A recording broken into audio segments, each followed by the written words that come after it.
Ahoj, já jsem Donda a v dnešním videu si ukážeme jeden trik na každýho brawlera v Brawl Stars. Začínáme se Shelly, se kterou můžete dát ultimátku a potom už jenom dorazit na dálku s gadgetem.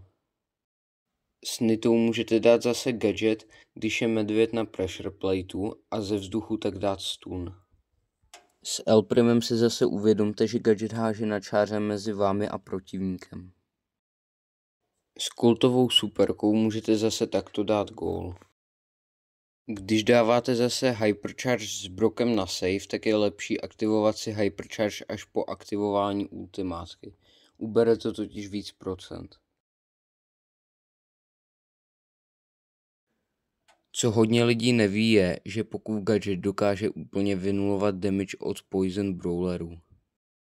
Když s Rozou položíte gadget keře na místo, kde už keř je v knockoutu, tak se v dalším kole keř rozbije. Barleyho kombinace gadgetu a ultimátky může být fakt smrtící, protože se od tama nedá utéct. Když jde Miko do ultimátky, tak ho můžete opravdu jednoduše zabít. Stačí mu hodit si mini pod sebe a má free kill. Pokud hrajete Dynamika, tak asi znáte trik, že dáte ultimátku, která knockbackem hodí enemáka do ataku. U Darryla je zase dobrý si dát slowing gadget předtím, než jdete do ultimátky, protože pak při tom, jak jedete, tak slowujete a pak můžete zabít. Pokud na vás s Rickem skočí Edgar, tak se snažte jít přímo na jeho hitbox, protože pak dáte gadgetem mnohem větší damage. Ne tak, jak já na tomto videu. Pokud pokládáte turec s 8-bitem, tak je docela dobrý ho pokládat za nerozbitné zdi, protože pak vám ho nemůže enemák zničit. A to stejný vlastně můžete dělat i s Penny. Jackie ultimátka může být zase hodně využitelná, protože s ní můžete opravdu jednoduše dát gól. Pokud hrajete s Jessie proti single target brawlerům, tak můžete ultimátku velmi jednoduše použít jako takový štít. Když dáváte s Karlem ultimátku, tak je dobrý nejdřív dát útok, protože pak máte nabité víc ultimátky. S gasovým gadgetem můžete dát instakill. Když jdete s bůhem do nějakého směru, tak je vždycky lepší střílet doprava od toho směru, kam jdete, protože střely potom letí za sebou a máte větší šanci trefit všechny tři. Co hodně profi hráčů s Angelem dělá je to, že když si aimí, tak natahují střelu a gadget kliknou teprve předtím, než chtějí vystřelit a tím udělají takovej bait na protihráče. Když s Mandy máte nabitej dlouhý range, tak je dobrý vždycky vystřelit a pak hnedka odejít, protože enemák pak může mnohem méně předpovídat, kam má střílet a nečeká to. Když se s Edgarem chystáte skočit na nepřítele, tak je dobrý si předtím dát gadget nabíjení ultimátky, protože pak můžete skoro hnedka odskočit pryč. Meeplova kombinace ultimátky plus gadgetu dokáže být fakt smrtící, protože v podstatě fullboxnete nepřítele a nemůže nic dělat. Pomocí Frankova ataku plus ultimátky můžete udělat na nepřítele velmi OP bait, na který se nachytá. Se stujemi je takovej trik, že když dáte atak a pak hnedka ultimátku, tak můžete mít vlastně neomezený ultimátky do té doby, dokud vám nedojdou ataky. Jeden z nejznámějších triků v celém Brawl Stars je s Maisie, kdy dáte ultimátku a pak gadget a nepřítel nemusí čekat, že právě zrovna na něj útočíte. Pomocí jednoho ze dvou Hankových mytických skinů můžete svého teammatea schovávat za bublinu a nepřítel ho pak mnohem hůře vidí.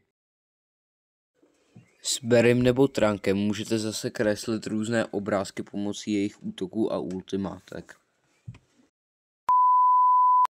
Když jste s Piper ve sniperské přestřelce, tak se skoro vždycky vyplatí použít gadget, protože pak máte skoro jasný kill. S Bio se po ultimáce vyplatí auto-aimit, protože tím získáte čas navíc a opravdu vždycky to trefí.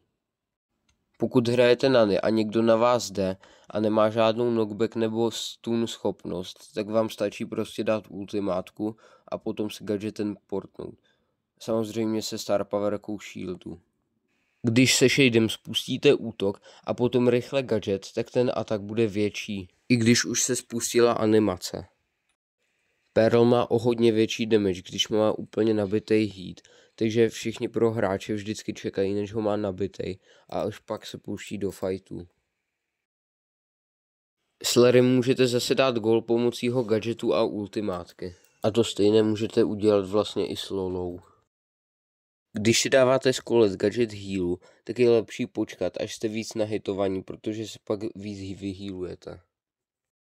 Sam jeden z brawlerů, se kterým můžete dát opravdu hodně rychle kill a ještě mu k tomu pomáhá ultimátka a gadget. Bell gadget pasti může být opravdu důležitý, pokud ho správně položíte na klíčové místo na mapě.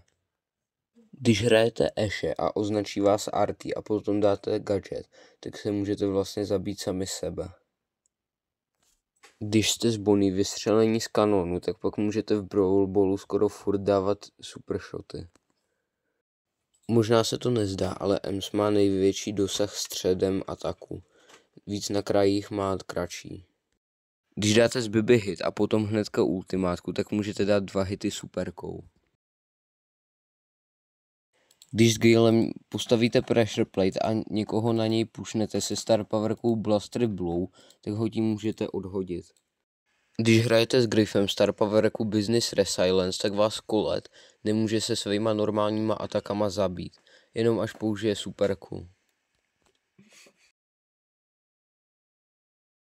Když dáváte s Gromem útoky na heist, tak se fakt vyplatí je dávat až krajem, protože pokud máte správnou star powerku, tak to dá o 3% víc damage heistu.